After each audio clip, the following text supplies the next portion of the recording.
உலக தமிழர்கள் அனைவருக்கும் வணக்கம். ஜூட் த பாடி பர்ஃப்யூம் வழங்கும் உங்களில் யார் முதல்வர் இணைந்து வழங்குபவர்கள் ஆச்சி மசாலா. மதுரை நேர்முக தேர்வை பார்த்தோம். இனி நம்ம பார்க்கக்கூடிய விஷயம் சென்னை நேர்முக தேர்வு. சென்னை மாநிலத்தினுடைய தலைநகரம், மிகப்பெரிய நகரம், நிறைய தொழிற்சாலைகள், நிறைய மக்கள்கள் இருக்கக்கூடிய நகரம். இந்த நகரில் இருந்து எதிர்பார்த்ததை விடவே அதிகமான பேர் தங்களோட பெயர்களை பதிவு செஞ்சுருக்காங்க. அவங்கெல்லாம் என்னென்ன கருத்துக்களை, என்னென்ன புதிய திட்டங்களை, விஷயங்களை எல்லாம் சொல்ல போகிறாங்க அப்படிங்கிற எதிர்பார்ப்போடையே இந்த நேர்முக தேர்வுக்குள்ளே பயணிக்கலாம். இது ஒதுக்கீடுனாலே அது ஒதுக்கி வைக்கிற மாதிரி எதுக்கு? அது இயற்கை விவசாயத்தை ஊக்கப்படுத்துவோம். திட்டத்தை செயல்படுத்தணும். முதல்ல உங்களை நான் கேள்வி கேட்டுட்டு இருந்தா என்ன அர்த்தம்?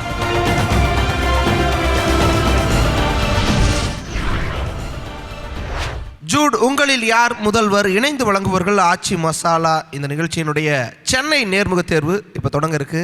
வந்திருக்கிறவங்க எல்லாத்துக்கும் வணக்கம். இந்த நேர்முக தேர்வில் பங்கேற்கிற எல்லாத்துக்கும் வாழ்த்துக்கள். உங்களை எல்லாம் தேர்ந்தெடுக்க 3 நடுவர்கள், வழக்கம் போல் ஒருவர். சமூக வலைதளங்களில் தொடர்ந்து இயங்கி கொண்டிருக்கிறவர். ரொம்ப முக்கியமான விஷயத்தை ரொம்ப சுருக்கமாக ஒரே ஒரு படத்தின் மூலமாக தெளிவாக விரிவாக எடுத்துரைக்கக்கூடிய கார்ட்டூனிஸ்ட் பாலா அவர்கள். அதே மாதிரி இன்னொருவர் ஆசிரியர், அதை தாண்டி இயற்கை உணவுப் பொருட்களின் நேசகன் திரு தாமரைக்கண்ணன் அவர்களும் வந்திருக்காரு. வணக்கம் ஐயா. இன்னொருவர் கல்வி தளங்களில் தொடர்ந்து இயங்கிக்கிட்டு இருக்கிறவர், கல்விக்கான மாற்றத்தை ஏற்படுத்தணும்னு தொடர்ந்து போராடிக்கிட்டு இருக்கிற திரு பிரின்ஸ் கஜேந்திர பார்பு அவர்களும் நம்மளோட இணைஞ்சிருக்காங்க. வணக்கம் ஐயா. இவங்க 3 பேரும் தான் உங்களையெல்லாம் தேர்ந்தெடுக்க போகிறாங்க. இவங்களையெல்லாம் வழக்கம் போல் மற்ற ஊர்களில் சொன்ன மாதிரி நீங்கள் இம்ப்ரெஸ் பண்ணுங்கள். வெற்றி பெறதுக்கு என்னுடைய வாழ்த்துக்கள். வெற்றி பெறதுனா அடுத்த சுற்றுக்கு முன்னேறி உங்களுடைய கருத்துக்களை இன்னும் ஆழமாக பதிவு செய்கிறதுக்கு என்னுடைய வாழ்த்துக்கள். ஜூடு உங்களில் யார் முதல்வர் இணைந்து வழங்குபவர்கள் ஆச்சி மசாலா. சென்னை நேர்முக தேர்வில் இருக்கிறோம். முதல் போட்டியாளர் ஆனந்த பாபு, வாங்க. முதல்ல நான் பதவி எடுத்தேன்னா ஃபஸ்ட்டு என்னுடைய வேலைன்னு பார்த்தீங்கன்னா, ஃபஸ்ட்டு கையெழுத்துன்னு பார்த்தீங்கன்னா குற்றத்தை குறைக்கிறது. முதலில் குற்றம் செய்வர்களுக்கு பொது மன்னிப்பு மாதிரி கொடுக்கணும். ஃபஸ்ட்டு பொது மன்னிப்பு கொடுத்தா மட்டுமே குற்றங்கள் குறையும். இப்போ ஃபஸ்ட்டு தப்பு பண்ணுறவங்க அது சிறையில் அவங்க வந்து சிறையில் போட்டு அவங்கள துன்புறுத்துற மாதிரி பண்ணுறதுனாலேயே குற்றங்கள் வந்து அதிகமாகுது. இப்போ முதல் தடவை தப்பு செஞ்சால் நீங்கள் பொது மன்னிப்பு கொடுக்கலாம். அதாவது கொலை, கற்பழிப்பு போன்ற பெரிய தண்டனைகளுக்கு மட்டுமே அது வந்து பெரிய தண்டனையாக பார்க்கணும்.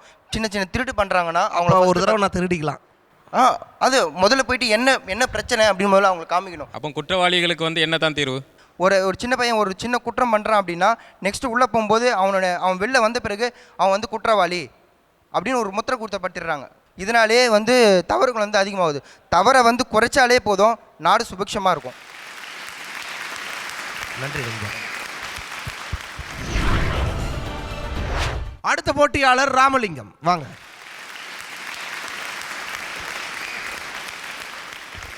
தமிழகத்துடைய முக்கியமான பிரச்சனை அப்படின்னு என்ன நினைக்கிறீங்க? தமிழகத்தின் முக்கியமான பிரச்சனை என்றால் ஊழல் தான்.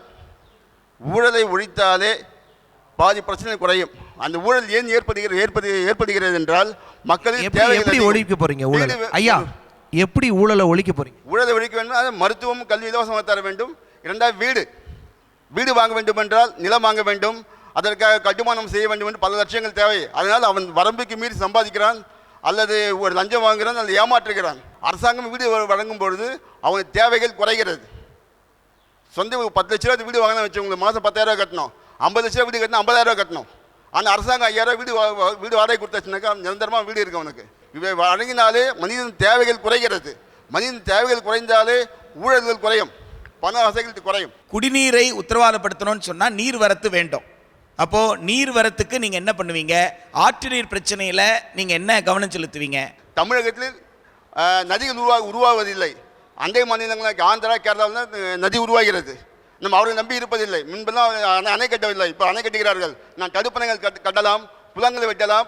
வருகின்ற நீர்களை நாம் பயன்படுத்த விட அதிக அளவில் கடலில் கலக்கிறது. அதை கலக்காமல் பாதுகாத்தாலே தமிழக தண்ணி தேவை தீராது, பிரச்சனை இருக்காது. நன்றிங்க. நன்றி. வணக்கம். அடுத்த போட்டியாளர் ஜெயச்சந்திரன், வாங்க.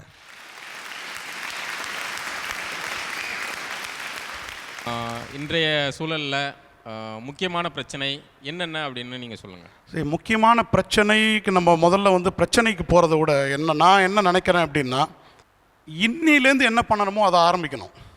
அதாவது வந்து இப்போ நம்ம ஒரு கார்ப்பரேட் மாதிரி செயல்படணும்னு நான் விரும்புகிறேன். இன்னும் ஒன்று வந்து ஊழலை ஒழிக்கணுன்றது வந்து அது கண்டிப்பாக எல்லாருடைய மைண்டிலையும் இருக்கிற ஒரு விஷயம். ஆனால் எப்படி ஒழிக்க போகிறோம்? ஒரு தனி நபர்கிட்ட போயிட்டு ஊழலெல்லாம் ஒழிச்சிட முடியாது. சிஸ்டம் மாறணும்.